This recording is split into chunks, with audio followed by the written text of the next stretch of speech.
Halo semuanya, Sawadee-krap. Pada saat kita melihat kesaksian Susi di persidangan kasus Brigadir Joshua, kita itu kayak ada dua sisi gitu. Ada satu sisi kita merasa kasihan, ada juga lucunya, tetapi ada juga yang sangat menjengkelkan. Terkesannya lucu dan juga lugu, tetapi kenapa seorang Susi ini begitu kekeh sekali jelas-jelas apa yang dia katakan itu penuh dengan kebohongan. Bahkan ada salah satu teguran dari Yang Mulia Hakim yang jelas-jelas dia ini berbohong begitu. Karena kalau orang jujur itu tidak perlu mengingat-ingat apa yang telah dia katakan. Tetapi karena ya bohong, makanya mengingat-ingat skenario-nya seperti apa. Misalnya adalah pada saat Susi ini memberikan keterangan tentang peristiwa di tanggal 4. Kan memang Susi dijadikan saksi dengan terdakwanya mulai dari Richard atau KM ataupun juga FS dan juga PC. Ini pada saat terdakwanya adalah Bribka RR dan juga KM ya. Dia menjawab seperti ini pada saat ditegur hakim. Peristiwa tanggal 4, Susi mengatakan bahwa, "Yos, jangan angkat-angkat ibu, ini kan ibu bukan orang lain," kata KM. Terus Om Kuat pergi untuk memanggil Om Richard untuk angkat ibu. Pinternya, hakimnya memang luar biasa, aku harus mengakui. Pada saat Susi mengatakan seperti ini, hakim sudah punya catatan sepertinya bahwa loh kok berbeda lagi, bukannya kemarin waktu di terdakwanya adalah Baradae atau Richard Eliezer dikatakan Richard Eliezer itu posisinya berada di belakangnya Joshua dan Richard mengaku dia itu diminta bantuan sama Joshua untuk ngangkat Putri Chandrawati, tetapi Putri Chandrawati memberikan tanda begini dan tidak usah diangkat. Tetapi di sini dikatakan, "Yos, jangan angkat ibu, ini ibu loh, bukan orang lain." Terus Om Kuat pergi untuk memanggil Om Richard untuk angkat ibu. Perginya kemana? Ya, beginilah menurut aku. Kalau ada yang bilang, "Anjas kok tega sih sama Susi, Susi itu orang kecil dan sebagainya." Please, jangan kita bahas tentang status ekonomi, status pendidikan. Yang kita bahas bukan individunya, tapi apa perkataan dan juga perbuatannya. Aku salut ya sama hakim ya, luar biasa punya catatan-catatan, mungkin ada tim, pasti ada tim lah yang mengingat semua hal-hal tersebut. Karena pada saat Susi mengatakan hal ini, hakim dalam waktu hitungan detik, mungkin hanya 2 atau 3 detik, "Loh, kok berbeda lagi? Ini gimana?" Itu langsung cepat. Bahkan kita aja, aku juga yang mengikuti, itu butuh waktu mungkin semenit atau 2 menit. Kayaknya nggak begitu deh, aku cek lagi catatanku. Oh, ternyata hakim juga punya hal yang lebih lagi. Dan Susi cuman bisa diem aja. Tetapi apa ya yang ngebuat Susi begitu? Kadang itu gini, orang itu kadang kalau ngerasa dia itu benar atau dia nggak tahu, itu yang ngebuat dia percaya diri.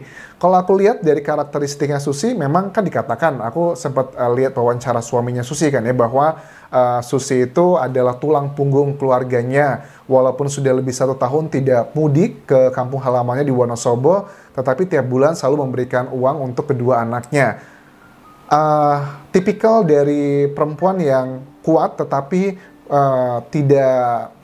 tidak beruntung dalam segi ekonomi. Tetapi kenapa dia begitu kekeh sekali untuk mengatakan hal yang seperti ini? Pede sekali gitu loh. Apa yang terjadi? Apakah ini karena leadershipnya seorang Verdi Sambo? Apa karena dia nggak tahu sebenarnya? Makanya dia, kalau orang nggak tahu kan biasanya akan pede-pede aja kan ya? Atau dia memang ada dugaan menerima doa versinya Kamarudin Simanjuntak ya, dorongan-dorongan amplop itu juga sama. Tetapi kan kalau aku lihat juga ya, dari keterangannya Susi di konteks yang ini juga yang dikatakan berbeda keterangan dari hakim, Om Joshua panggil Richard. Ya gimana Richard di belakang Joshua, gimana mau manggil? Biasanya kalau lupa keterangannya adalah indikasi bohong karena mengingat skrip. Kalau berkata jujur nggak perlu takut salah ngomong lagi. Oke.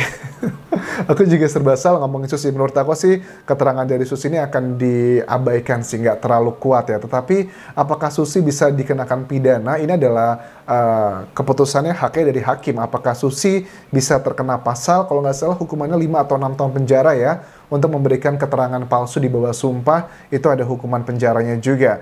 Kemudian, tidak ada obrolan dari Magelang ke Jakarta, ibu banyak diem aja. Pada saat di tanggal 8 Juli 2022 di hari pembunuhan, kan berapa jam tuh ya? jam 10 sampai jam 4-an, berarti 10, 11 ya, sekitar 6 jam gitu ya di jalan, tetapi tidak ada obrolan antara Putri Chandrawati dengan semua yang ada satu mobil tersebut, kan juga agak aneh ya. Cuma katanya Susi mengatakan, saya cuma nawarin jus karena saya bawa jus, tapi ibu tidak mau dan hanya diem saja dan terlihat sedih.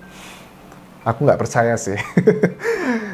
Terus Bi Susi ditanya sama kuasa hukumnya, ini Kuat Ma'ruf. Bukan Kuat Ma'ruf, yang nanya adalah dari Bribka RR, Ricky Rizal. Bi Susi, memang kebiasaan ya kalau menjawab di rumah Sambo itu harus selalu dengan kata siap. Kemudian jawabannya Susi membuat kita cukup tersenyum, ada hiburan kemarin ya. Ya, kalau sakit memang dipanggil tukang suap. Swab maksudnya.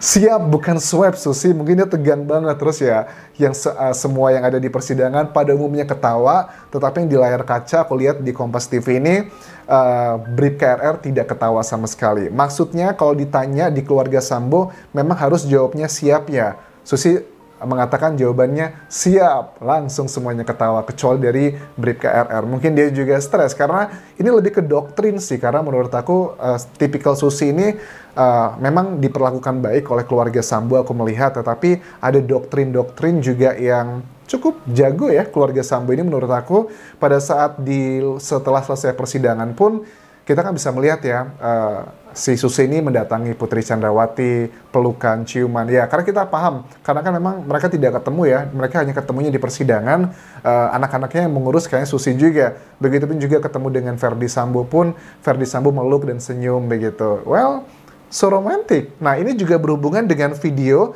yang diberikan oleh tim kuasa hukumnya Verdi Sambo dan juga Putri Chandrawati ke Kompas. Ini salah satunya. Kalau aku lihat sih foto-foto dan video di sini, ini adalah dari dokumentasi tim pengacara Putri diberikan ke kompas.com ya. Ada foto-foto diklaimnya adalah di tanggal, ini berarti di tanggal 6 ini teman-teman, 6 Juli 2022 pada saat perayaan anniversary tersebut. Aku sudah melihat videonya, ini melihatnya ada si Bribka RR, ini RR ya, Ricky ya, terus ngangkat kue sama Brigadir Joshua. Kue dan juga kayak tumpeng di situ. Nah, terus ada beberapa bagian yang cukup nyata. Di situ kelihatan Verdi Sambo terlihat senyum, megang HP, minta diabadikan. Kemudian aku melihat juga ada si Putri Chandrawati pakai baju hitam, masker putih. Nah, di sampingnya itu juga ada Kuat Ma'ruf, di belakang pakai kaos, maskeran juga. Bahkan sebelum mereka kumpul untuk motong kue tersebut dan juga nasi tumpeng, itu ada adegan terlihat Putri Chandrawati sedang nonjok manja ke seseorang. Itu bisa Barade Eliezer atau kayaknya sih Barade Eliezer deh, kalau nggak Kuat Ma'ruf. Kayaknya nggak deh. Kalau Kuat Ma'ruf agak jauh. Kemungkinan besar adalah Barade Eliezer yang di situ. Itu adalah menunjukkan keharmonisan, keromantisan dalam tanda kutip ya, kehangatan di keluarga mereka. Tetapi di sini juga ada yang janggal menurut aku. Foto-fotonya ini semuanya yang disuapin ada siapa aja? Ada Susi disuapin. Terus juga ada siapa nih? Ricky ya, Ricky Rizal disuapin. Terus ada Barada Eliezer juga disuapin. Sebelahnya juga ada Daden. Tetapi kalau kita tidak melihat yang disuapin adalah Joshua, kenapa nih? Nggak disuapin, nggak ditunjukkan juga. Kuat Ma'ruf pun juga tidak ada. Bukankah keterangan di persidangan yang disuapin katanya adalah semua. Nah, ini adalah bagian-bagian yang ini juga berbahaya menurut aku. Pada saat kita ditampilkan fakta, tetapi fakta tersebut tidak seutuhnya, itu bisa menjadi bagian-bagian framing. Apalagi dari Kompas.com ini pun juga sudah jelas menuliskan kredit title-nya adalah dokumentasi tim pengacara Putri. Jadi ya samalah seperti isu di awal mengenai CCTV yang awal-awal minggu pertama, kayaknya di 2 minggu atau 3 minggu setelah kasus ini terjadi, kan ada media ya, awalnya adalah CNN Indonesia yang mendapatkan CCTV tersebut yang berasal dari rumah pribadinya Verdi Sambo. Aku yakin itu adalah fakta, tetapi hanya potongan-potongan fakta saja. Nah, itu juga bisa bahagia. Kenapa nggak ditunjukkan juga nih yang lainnya? Dimana pada saat Putri Chandrawati menyuapi Joshua atau menyuapi Kuat Ma'ruf, kenapa itu tidak disampaikan juga dalam rekaman ini? Ya, kalian sudah tahu lah ini arahnya mau kemana. Tapi dari video ini, ada satu hal yang ingin disampaikan adalah Joshua ini menurut tim dari mereka adalah kegeeran, ya, kegeeran diperlakukan spesial, padahal yang diperlakukan spesial itu semuanya, nggak cuma Joshua, tetapi kalau ada yang menangkap hal berbeda, seperti dikatakan tim kuasa hukumnya di persidangan, yaitu adalah di luar kontrol mereka. Well, menurut aku sih, diperlakukan spesial atau tidak, it's another story, tetapi yang menjadi pertanyaan adalah kenapa Joshua itu dibunuh, dihabisi, terus juga kenapa handphonenya tidak ada, laptopnya tidak ada, banyak barang bukti yang dihilangkan, CCTV, itu kenapa? Alasannya apa sebenarnya Joshua itu dihabisi? Apakah hanya karena tentang klaim mereka pelecehan seksual tersebut? Tetapi kalau memang pelecehan itu kan kalau dari timnya versi Ferdy Sambo dan teman-temannya, enggak lah, tim kuasa hukumnya maksudku, itu kan mereka proses terjadinya pelecehan itu mulai 4 Juli ya, di Bopong tersebut. Ini perayaannya di tanggal 6 begitu.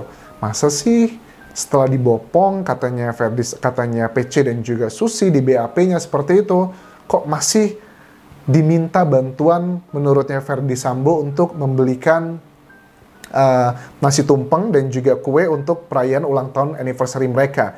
Itu katanya adalah inisiatif dari Ferdy Sambo ya. Kita nggak tahu yang inisiatif siapa karena tidak bisa di cross check Joshua-nya apakah itu benar atau tidak. Tapi itu adalah yang disampaikan oleh Ferdy Sambo di persidangan. Bagian itu aja cukup janggal. Nah itu ya beberapa hal yang menurut aku harus kita terus kawal, kita pakai dengan logika-logika di sini. Dan apakah ini akan segera terbongkar motif sebenarnya? Karena kalau aku lihat dari trennya ya di persidangan, sebenarnya untuk menuju ke pembunuhan berencana itu sudah komplit sih, sudah bisa ditetapkan. Tetapi hakim itu, aku melihat trennya, hakim sedang mencari motif sebenarnya apa. Itu yang sedang digali, strategi-strategi yang sedang dilakukan saat ini untuk mencari motif. Dan itu juga yang aku lihat saat dari awal sampai sekarang, motif itu sedang berusaha disembunyikan dengan alasan mungkin malu, menjaga nama baik, harkat dan martabat. Ya, kita lihat nanti siapa yang jauh lebih cerdas dan juga cerdik dalam mengungkap motif sebenarnya. Apakah skenario-nya Ferdy Sambo ataukah kecerdasan dari JPU dan juga Yang Mulia Hakim? Kita lihat nanti karena ada di bagian akhir kan ada keterangan dari terdakwa akan dikonfrontir ya oleh Yang Mulia Hakim. Itu juga akan menjadi babak yang paling seru juga karena sekarang kan peristiwa di persidangan adalah untuk menginterview atau mencari hal-hal yang berhubungan dengan alat bukti dari saksi-saksi peristiwa ataupun juga saksi ahli. Terima kasih sudah menonton, sampai ketemu lagi di video berikutnya. Tinggalkan like dan juga komen, serta subscribe channel YouTube ini, juga follow Instagram dan juga Facebook pageku di Anjasa Semara. Aku juga sering live di kedua akun tersebut. Sampai ketemu lagi semuanya, bye-bye.